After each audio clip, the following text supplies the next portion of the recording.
Canada, apparently they're throwing tariffs on manatee meat and bovine semen, which means The View is very unhappy. Oh, it's not even that. And The View, you don't need to find Trumpers. You need to fire your race baiters. Yeah. You need to fire the two races. You've had people. You had a McCain on there. You've had people on there before, and you ran them off. Mm-hmm. So the racist ones who want to stick to this, Whoopi and Sonny, and the, was it Bette Midler? What's her name? Yeah, broke-ass Bette Midler. Fire them and bring people in. Maybe you could get McCain to come back. She was a Republican, but every show and every break, she was nearly in tears because she was being attacked. What happens when Whoopi Goldberg speaks her mind and suddenly finds herself caught in the razor-edge sarcasm of Greg Gutfeld, while Tyrus watches from the sidelines with the grin of someone already anticipating the fallout? Absolute chaos. The kind of glorious internet drama people obsess over for days. One moment, she's lecturing the country as though she's delivering wisdom from a personal podium. The next, she's mentally searching for an exit while public opinion closes in around her. And here's the twist. It's not just her arguments that collapse under scrutiny.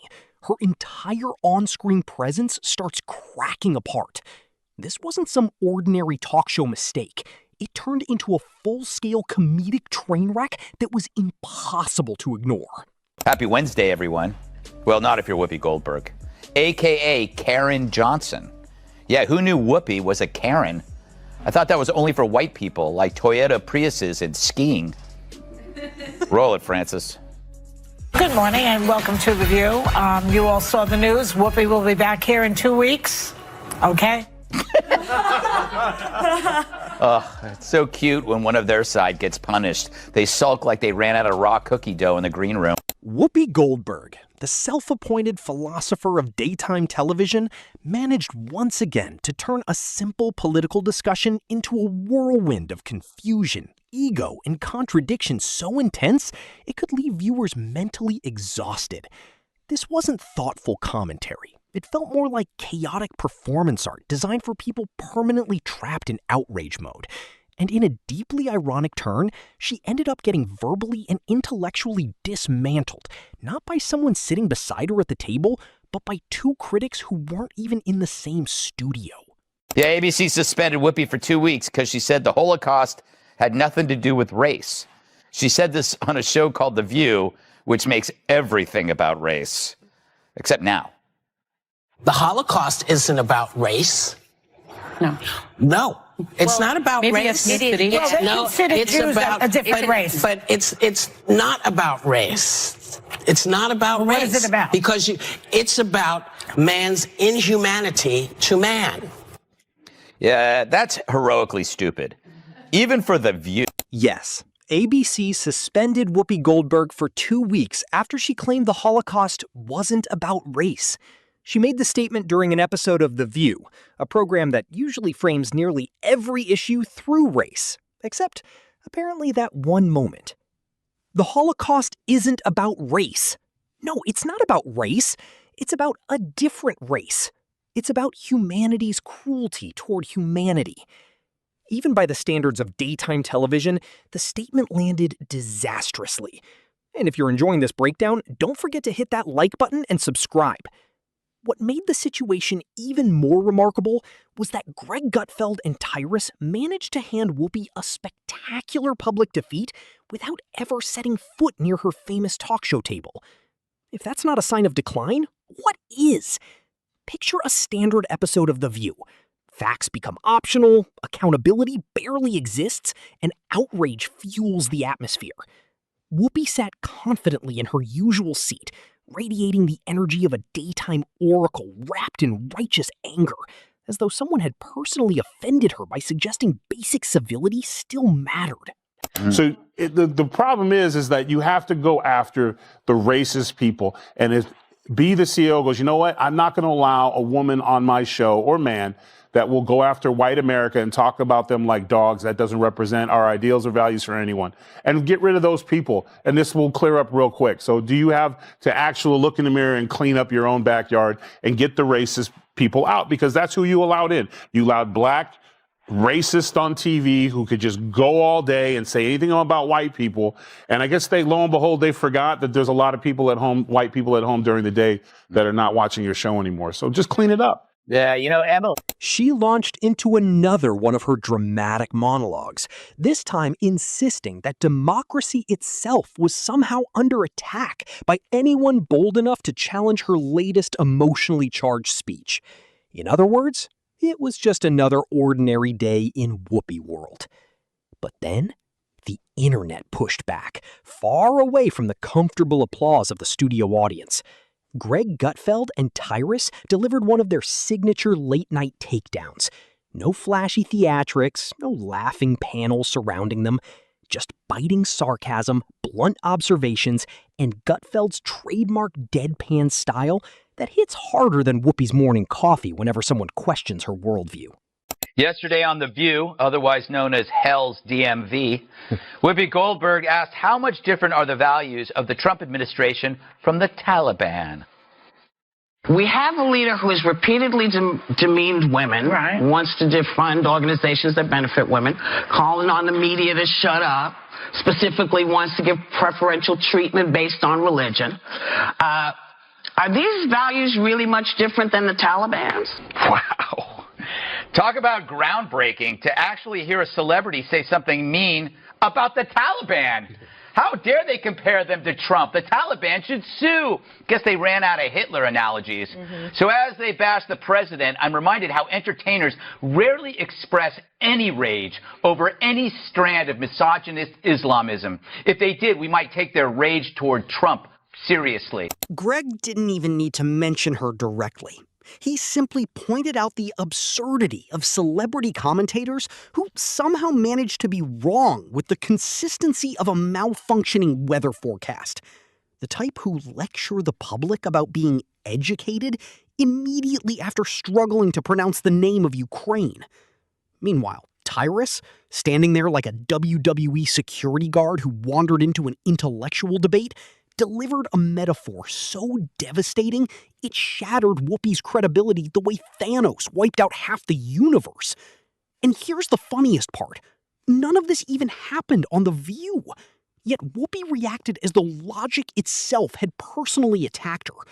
She stiffened up, summoned every ounce of Hollywood outrage she could find, and stared directly into the camera with the intensity of someone who had only recently discovered social media and honestly believed Gutfeld was a spice blend. This wasn't just a minor slip-up. It became a spectacular explosion of ego and insecurity broadcast for everyone to witness. Check it out on The View, all right? Talking about Latinos. Watch this, Tyrus. Latinos in Texas, a district that's 97% Latino, went 75 percentage points for Donald Trump. Why? Misogyny. It's on the border. It's the border misogyny. crisis is on their doorstep. So and they were begging people to care about it for years. We Misogyny need to and take sexism. some less. That's what that was. Misogyny and sexism. Sure, all that, and the price of butter. Sonny gets the game ball. If it wasn't for her, asking that question, it might have been a closer election. Then came the dramatic sigh. That long, theatrical exhale that practically translates to, I've lost the argument, so now I'll pretend you're beneath me. The internet immediately erupted. Twitter turned into one giant roast session. YouTube comments became therapy groups for people exhausted by daytime television. Even Reddit, a place usually divided over AI debates and strange pasta discussions, found rare unity in mocking her latest attempt at political insight. Clips spread everywhere. Memes exploded online.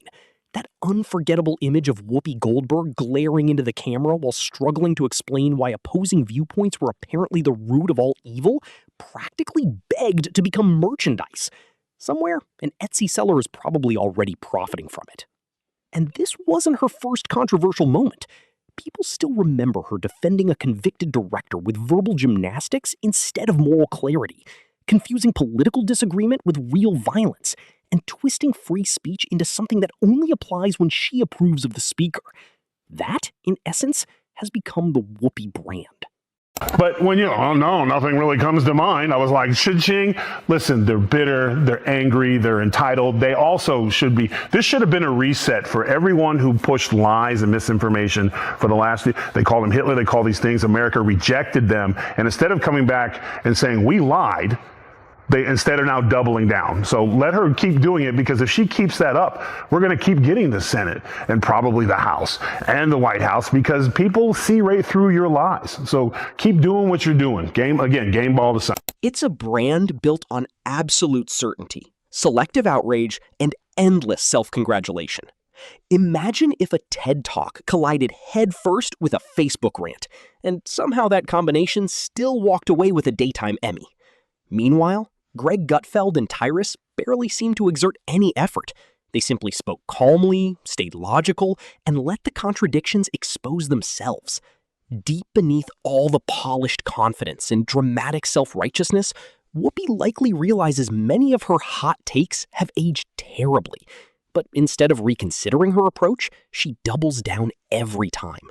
Because on The View, volume often matters more than accuracy. And the irony is impossible to miss. Whoopi presents herself as the voice of ordinary Americans, while sitting atop a multi-million-dollar media empire, delivering outrage from a position of enormous privilege. It's like watching a yacht club passionately argue about minimum wage policies. And if you think this meltdown was unusual, think again. She has a long history of public collapses, from misunderstanding basic economic points to mocking moderates while switching positions faster than a fish flopping across hot pavement. Sausage maker Johnsonville is recalling more than 42,000 pounds of pork sausage for possible contamination with plastic fibers. Fortunately, authorities were able to track all 42,000 pounds to a single location in New York City. At this stage, the Whoopi meltdown has practically become an American tradition. It always begins with the confident smirk, followed by a political monologue overloaded with trendy buzzwords and emotional grandstanding. Then comes the applause from a studio audience mostly happy to be sitting in an air-conditioned room. And finally, the inevitable collapse when facts, or Gutfeld and Tyrus, gently expose the holes in the narrative. But the real blow came after Greg and Tyrus discussed the larger issue of celebrity-driven misinformation. They never even focused on Whoopi personally. Yet she absorbed the criticism, as though it were a direct attack on her entire identity. Her reaction practically screamed, "How dare they criticize me? Don't they know I starred in Sister Act?" The performance of victimhood became almost theatrical. She didn't act merely incorrect, she acted wounded, as though satire and criticism were forms of emotional abuse. That's the strategy. If every disagreement becomes a personal attack, then suddenly you're not wrong anymore. You're courageous.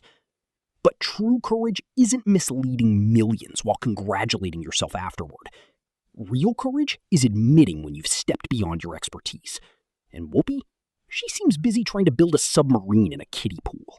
It's not even that. In The View, you don't need to find Trumpers. You need to fire your race baiters. Yeah. You need to fire the two races. You've had people. You had a McCain on there. You've had people on there before, and you ran them off. Mm-hmm. So the racist ones who want to stick to this, Whoopi and Sonny, and the, was it Bette Midler? What's her name? Yeah, broke-ass Bette Midler. Fire them and bring people in. Maybe you could get McCain to come back. She was a Republican, but every show and every break, she was nearly in tears because she was being attacked. Calm precision, each one landing like a carefully aimed anvil. Tyrus jumps in with metaphors so sharp they practically require warning labels, cutting through Hollywood hysteria like a chainsaw slicing through tofu. Their greatest weapon is restraint. They didn't storm onto The View. They didn't create some chaotic cross-studio screaming match. They simply pointed out that the Emperor had no clothes. And in classic ironic fashion, the Emperor responded by filming an entire segment complaining about how offensive it was for people to notice. This wasn't a debate. It was a drive-by dismantling. And the poetic twist? Whoopi unraveled beneath the crushing weight of her own ego. Greg and Tyrus weren't even targeting her directly. They were criticizing the broader absurdity she represents. But like a moth rushing toward a flame, she flew directly into the spotlight and melted down live on television like a candle made entirely of hypocrisy. Naturally, her co-hosts immediately rushed to support her with the usual affirmations. "You're so brave. Thank you for speaking out. We love you, Whoopi." Their brains are small. But who's the dumbest one of all? True, none of them are in Mensa, but who's the most densa? Perhaps it's Sunny who mastered the art of making idiots look smart.